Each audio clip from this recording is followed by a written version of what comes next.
we're about to talk about 41 books, as you can see. So I need Red Bull.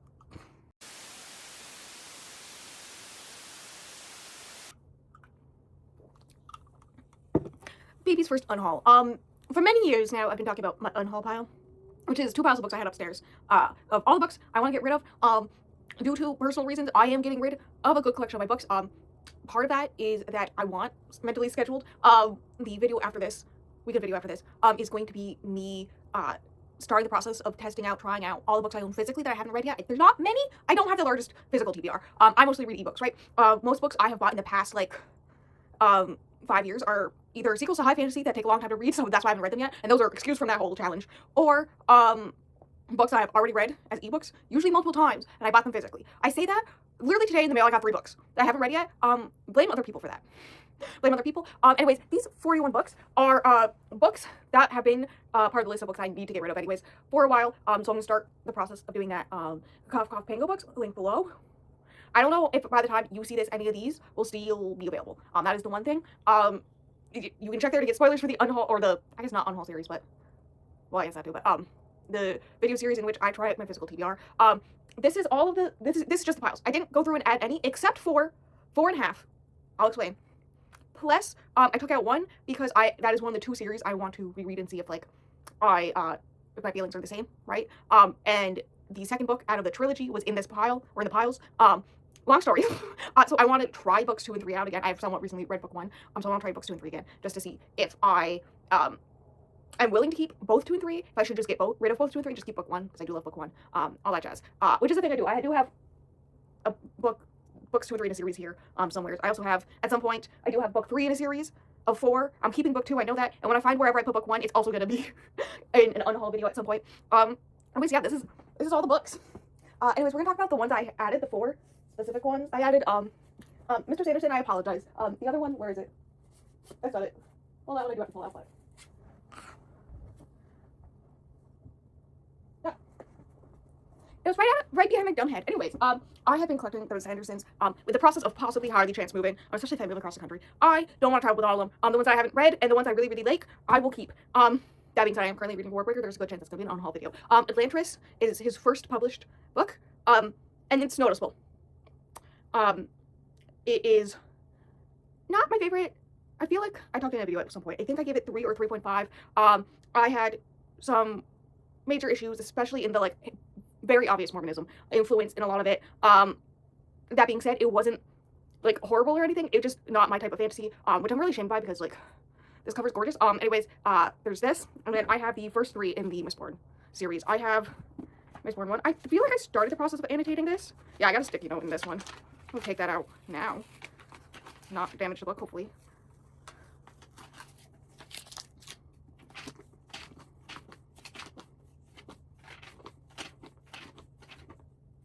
Okay, yeah, I did start the process of annotating, so that's one thing with this one. I think I got to, like, page 8, and then I stopped. So that's Mistborn, Hero of Ages, and Well of Ascension. I don't actually know which order they go in. I think I technically rated the first one 5 stars or something like that. Hear me out. From what I can remember about my feelings of it, it was the first, like, high fantasy I read as an adult, and so I think that's why I loved it so much in the moment. But since then, I've read Era 2. Spectacular. Okay, so much better than this era, as well as other high fantasies. So it's not my favorite in hindsight, because I've had more experiences reading fantasy in general, which is why getting rid of these. So these are the 4 that were added, right, to the pile, and then also added to the pile was one of my copies of Pride and Prejudice. This is the half of the 4.5, because I have technically 3 copies. I have a collection of all the Jane Austen novels in one giant book, and then I have a leather-bound copy of Pride and Prejudice that was a gift from a friend. This is, like, I don't think anyone has ever read this all the way through. That's so funny to me. So that's why this is getting rid of, because I have multiple copies, and I prefer those 2 over this one. So that's why that. Hey, I'm just going to be grabbing at random. Books 2 and 3 in a series, of the All the Boys I Loved Before series. I've got Always and Forever Laura Jean, and P.S. I Still Love You. I don't know which one is first, or, well, which one's their second, third. I am keeping book 1. I did like book 1. I DNF'd book 2. My sister has read all 3, right? And listen, I had one major issue, and I could tell what was going to happen in book 2, and she went, yeah, that is what happens. You're going to really hate it, and it gets worse in book 3. And I went, okay, so I should just DNF, and she went, yeah, go for it. So I am getting rid of these. And there's a puppy here to help. You want to pick a book? Oh, you want to talk about Over the Top. This was a gift from a family member for Christmas many moons ago, back when the new version of Queer Eye first came out, I feel like there's some controversy stuff that have come out about JVN since then. I don't know. I don't remember. All I know is that my dad bought it for me because I got really into Queer Eye. Listen, I was like 17, 18. I was about to go off to college. I was a baby queer. That's all the explanation you need. So I'm getting rid of it. There is a tail.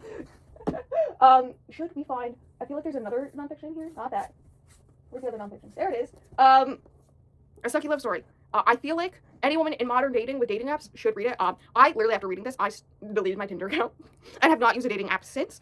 Every once in a while, I slightly contemplate, and then I remembered, one, my own horror stories with dating apps as a bisexual woman, and two, thank you, Bella. What this book was, so, you know, that's that. I've read it once, and I don't need to read it again. That's generally the rule of nonfiction for me, so that, especially biographies, so that can go in the pile. Let's do some YAs. We have Avalon High by Meg Cabot. I watched the movie around 6 billion times. I love the movie. The book, very meh. Very meh. I think this was in a Pink reading vlog, hilariously. I read this like so many years ago. So, you know, fun times. But I have no need to reread it. It's fine. It's a this is cute YA fantasy, with a touch of romance in like early 2000s version. Because like it's meant for like 12, 13-year-olds, not like 15 through 18-year-olds. Like modern day YA is like for actual young adults. So there's that, and then this copy of Vampire Academy. I own the whole entire series. I bought it as a box set, and this was after the movie came out, which I absolutely hate for so many reasons. The soundtrack was good. Anyways, I for my birthday, I think my 21st birthday actually, I got the I think it was 20th anniversary edition or something like that. Maybe it was 15th, something like that. That is like a giant rose on the cover. It's like a black cover with a giant rose that's dripping blood. And so obviously I'm gonna keep that version and get rid of this version. The end. This was my shit growing up. What are you doing in there? Hello. The space between, this is a book that a teacher gifted me. I remember putting it down because I didn't have time to read it. You're so helpful. You're so helpful. I didn't have time to read it. And so I put it down. And then as an adult, I tried to read it again and it was not good. Or I didn't like it. That's what I should say. I didn't like it. If I remember properly, it is about a half demon going up into Earth, leaving hell to go to Earth to look for one of her brothers who has gone missing, and she falls in love. So, you know, there was a time in which I wanted to read all the selection books. And I found this at a thrift store. I bought it for like 10 cents, right? Which stores is it? It's The Prince and the Guard. I don't know what that means because I read the first, I don't know how much of the selection, and I DNF'd it. So this never got read by me, so that's fun. I think this takes place after book 3. I don't know, based off the back. You an itchy puppy?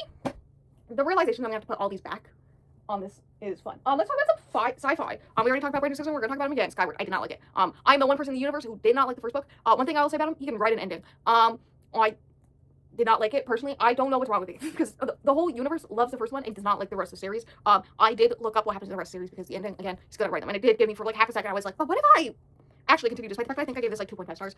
There is a sci-fi vlog in which I read it, as well as I didn't actually read this one now because I read this one before that, the year before that. Children of Time. I liked it. Like I think I gave it 3, maybe 3.5. But and I do plan to continue the series. It's just like I don't need the physical book to do that. And I plan to just do it through the library, right? But this one is humans in a falling apart spaceship trying to find somewhere to land and fix up their spaceship, and they come across a sentient species that shouldn't be sentient on a planet. I say sentient, like I mean like human level of intelligence, right? Like it's not all that jazz. And there's like a whole entire technically civil war on the planet between these two different species that should not have this level of sentience and whatnot. And it's fun and it's interesting. Good times. I just didn't like it enough to keep it, especially since it is a thicker book and space on shelves is limited. Stalking Jack the Ripper, another one that I do plan to continue this series, actually this year, honestly. I bought this, I think when it was kind of hyped, right? And it was not what I expected. I don't know how to put into words why I wasn't the biggest fan of this, but essentially it was not what I was expecting when I heard about it and heard the title Stalking Jack the Ripper. Also the romance was not my favorite. I think maybe I'll prefer the sequels. I don't know, we'll see. But like this isn't one I need to keep. I rated it 3 stars, I'm pretty sure. Well, Bella and I are back. We had phone calls and people visiting. Life is chaos. I don't need kisses. Yeah, I'm supposed to ripple. That would have been so bad, Bella. No. Can you come lay down? Lay down. Lay down. Can you lay down? Well, just sitting works too. Okay, Starry Eyes by Jen Benet, I think that's how you pronounce it, is a small town kind of camping romance. I say that. She has a childhood best friend. She's dealing with family drama. Her parents are splitting up, and her childhood best friend hasn't really been her friend for a while. There's like this whole thing where I think they kissed and then she ran away. But now she has a whole plan. She's like one thing she wants to do over the summer, and so she goes and makes a whole plan in order to do that, and he helps her out. And while doing that, they kiss a lot. Not my favorite. I think I gave it like 3 stars. But it is well written, and I've started the process of reading another book by her since then, and I like it much more. So there's that. Oh my god. So funny story. When I bought my box set of Vampire Academy, I also bought a box set of this series, which is the Internal Devices. Yes. By Cassandra Clare. I literally knew nothing about it. I have read them, all 3 of them. The first one was my favorite. But I just happened to still in the box, so I was like, I'll just slide it right back in. I prefer them compared to the Mortal Instruments. That's all I gotta say. The first one is my favorite just because, like, the vibes of it is much better.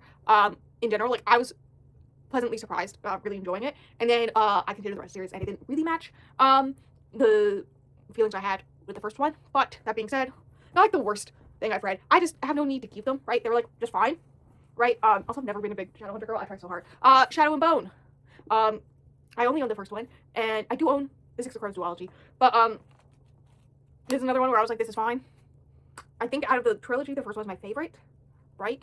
I liked it. It's just like one of those ones that, like, I have limited space on my shelves. I have no need to keep this. I bought it literally just so I could watch the show, and then I learned the Six of Crows duology was part of it, so I stopped watching the show, like, only an episode in, so that I could read those books, and I never did until, like, 2 years ago, and I still haven't watched the show, and now it's canceled, so it's like, what's the point of watching the show? So fuck you, Netflix, is the moral of the story. Anyways, I have read this. It was fine. Ben Barnes as the Darkling is still funny to me. Listen, I've been in love with that man since I watched the second Narnia movie at like 14. So, you know, that was very funny to me. The end, no need to keep it. The Lady's Guide to Petticoats and Piracy. I owned the first one as well, I believe. And then I bought this one at a bookstore. That one was paperback. This one was hardcover. I gifted that one to a friend. This one, listen, I'm gonna tell you now. The marketing says it's sapphic. It is not. She is, if anything, asexual and aromantic, right? But it is marketed as a sapphic book. It is. That's part of my issue with it. My other issue was that, in general, the characters weren't my favorite. I mean, I think my favorite book in the whole entire series, which I don't remember officially fully DNF'd it. I think I did. In my end of year going through all my series video, because I did try the 3rd and final book, and I soft DNF'd it because the main character has anxiety, and it was too realistic, so I put it down. Anyways, it follows the Montagu siblings, these 3 siblings. She's the second born, she's the only daughter, and so it's just like her being treated differently in society, because I believe this is Victorian England, because she's a woman, but also there's like weird magic shit. And pirates, it's fine, that's not what I was expecting. Then we have my first ever Ruth Ware, which is 1 by 1. I literally bought this book just so I could read it for Books and Novels Book Club. I remember reading it, finishing it, waiting for my bestie to come visit me, for her to arrive. Here's the thing. They're snowed into a ski mountain and they're being killed 1 by 1. That is the whole entire plot. Here's the thing about that. I live in Vermont. Skiing is like a big part of the culture here. Okay. So yeah, that part was my whole entire part of like chasing down the killer. And whatnot while skiing. I was like, what the hell is happening here? Bella, what are you doing? Come on. Come on. Okay, do you need me to make room?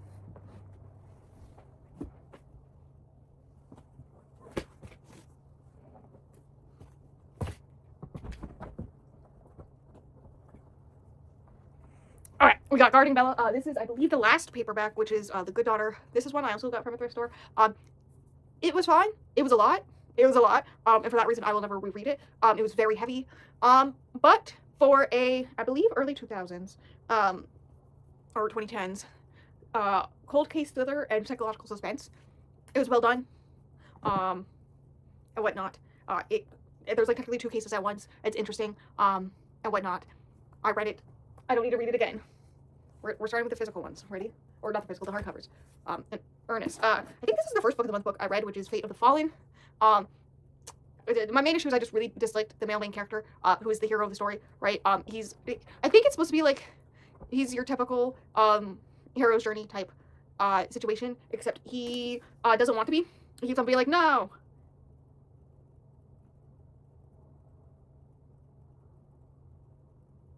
You know, I think it's like his best friend's supposed to be the hero and whatnot, and then, he's the one that has to do all this stuff, and, he doesn't like it. It's reluctant hero, and that's not my favorite. So no. We have Head Over Heels. A lot of these are dusty. We have Head Over Heels. This was described to me as an ex-gymnast and a trainer romance. Which technically it is for like 2/3 of the book, but 1/3 of the book, this was like somewhat shortly after the whole Nassar aspect thing happened. And so they something somewhat similar aspects were thrown into the book because that was the thing at the time. And so like 2/3 of the book, it's like sweet romance, and then the other third is that. And it very suddenly becomes that, and then it's very suddenly done and back to sweet romance. And that's my main issue with this. But if you go into it knowing that that's like an aspect, it's not poorly done. It's just like, oh, okay. We have Winter Counts, which is a indigenous mystery thriller, I believe, about drugs being sold on the reservation and where are they coming from and whatnot. The main character's son, I believe it is, overdoses on them. And so then he goes investigating with his ex, I believe, into how this is happening and whatnot. I've read a few indigenous mystery suspense books, and this one's pretty good. Recommend. Yeah, it's when mystery thrillers happen, I only need to read them once type thing. Rock, paper, scissors. My most prevalent memory about reading this is I was reading it. I remember finishing it, doing majority of the reading of this honestly, when my mother was trying to fix the toilet in my half bath connected to my bedroom and breaking it, and then having to go fix what she broke. And it took like all day. And I wanted to stay out of her way, so I read this whole thing. That's probably the only reason I finished it. A lot of people listen. I think she is like the Emily Henry of mystery thrillers, in which you like some of them and you really don't like others, and it's really up to what type of reader you are which ones you like. Because Rock, Paper, Scissors is not mine, but I have a few others. I think I own one others of hers, Daisy Darker, which I loved, and then I've read another one of hers that I enjoyed.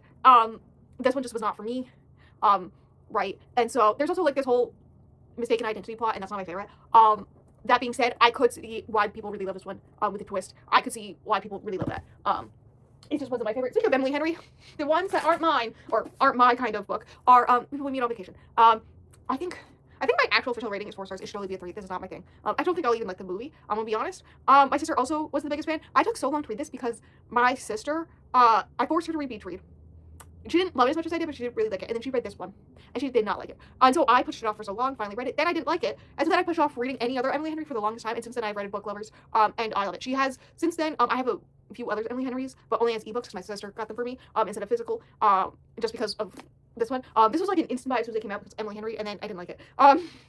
Anyways, I'm a Beach Read girly, not a People We Meet on Vacation girly. So that's why that one goes there. The XX, the moral of the story is I don't like witchy romances.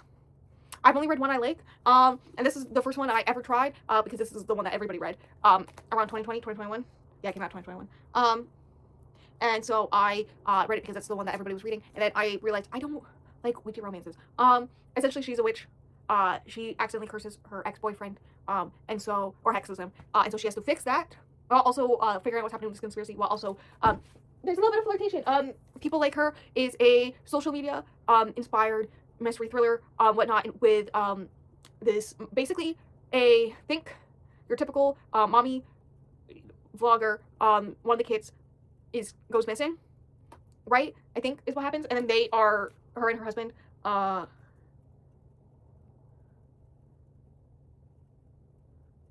maybe their daughter doesn't go missing. I don't know. But essentially they're being stalked, and the husband's all like, well, this is like your fault with the whole social media thing, blames social media, and whatnot. And it was fine. It's just, this is a book that taught me that social media, especially when like the whole entire book revolves around social media, is not my thing. Like, I since then have DNF'd a book where the main character, her job was social media, just because I have realized that's not what I like to read. But the premise is very interesting, and I do like it. Holiday Swap is a holiday romance. I almost DNF'd it like 6 times. I explained what was happening to my sister at one point about halfway through, and she just started laughing at me. If you like Hallmark, you'll like this. I just don't like Hallmark, which is so funny because I usually do love any really dumb movie or my thing. But this one didn't do it for me. That's fine.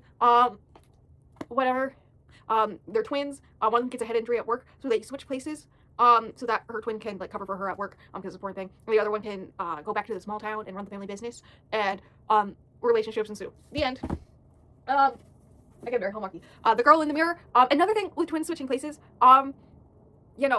Essentially the main character is on a boat alone with her twin sister, and then her twin sister falls off the boat and goes missing and is assumed dead, and she takes the identity of her sister and takes her whole sister's life, essentially. And then weird stuff starts happening. It was fine. Again, another mystery thriller. I've read it once. I don't need to read it again. Like, I know exactly what happens, right? There's a rare occasion that I keep those. Days Darker, I will, just because like that's one where the twist makes the book more interesting to reread. Wicked Fox. If I remember, this is a Chinese It's about nine-tailed foxes. I know that. This is why I say Chinese, because I remember learning about nine-tailed fox in my Chinese culture class in college.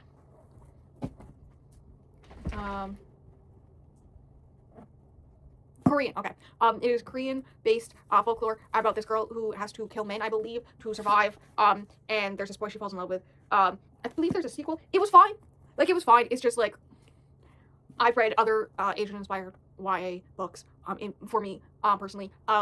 But I could see why somebody would really like this. And also, I did really listen. My favorite aspect of this was the Korean folklore stuff because of my both Japanese and Chinese culture classes. This is Korean, not either one of those. But it was similar enough where I could see what was happening here and find it very interesting. What are you doing? There are piles of books. Can you sit down just for a few more minutes? We're almost done. Okay, we got 7 more books. We can do this so fast. We got Julian Quinn. This is one I bought at a thrift store because I wanted to read Bridgerton. And then I realized I don't like Julian Quinn's writing. This is a perfect example of it. It's because of Miss Bridgerton. It's one of the spin-off series. It is a good enough romance. It's just I really don't like how she writes. That's my whole reasoning. But if you like the Bridgertons, it's the best book by her I've read, honestly. And I've read The Duke and I, and what was the second one? I don't remember. In Bridgerton series, I tried that one as well. And then I realized they're completely different. These Violent Delights. This is just one that I've read before. I don't need to read it again. If you don't know what this is, Romeo and Juliet, 1980s, Shanghai, I believe. 1920 Shanghai. I always say 80s, it's 20s. 1920 Shanghai, Romeo and Juliet. I love the cover, but that is not reason enough to keep it. Bella! No, sit. Go. Sit. Stay. We're almost done.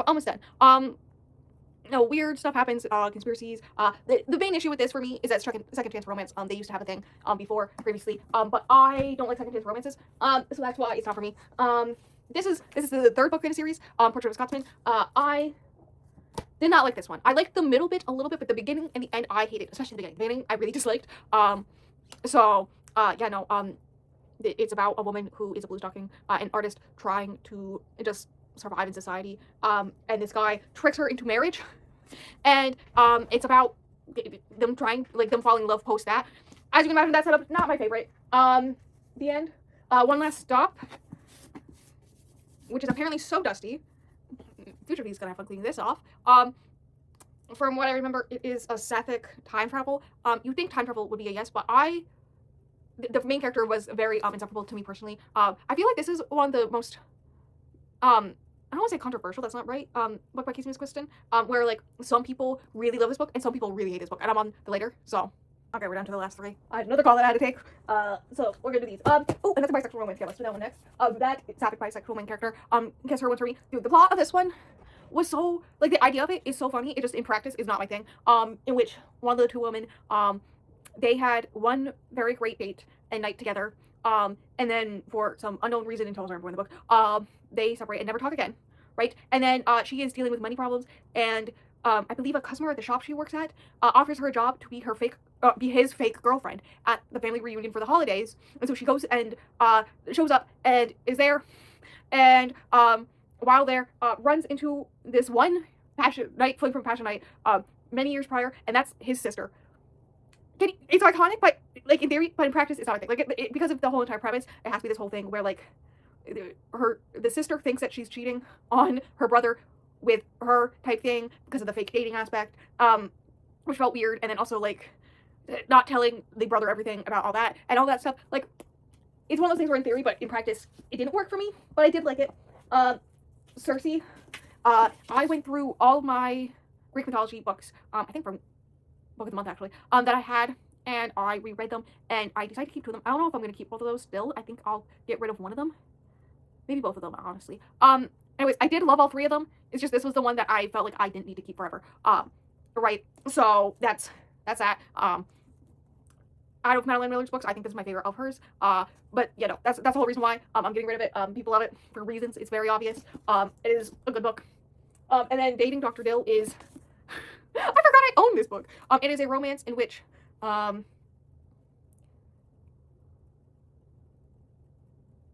so she in order to inherit her mother's house, she has to be engaged within 4 months.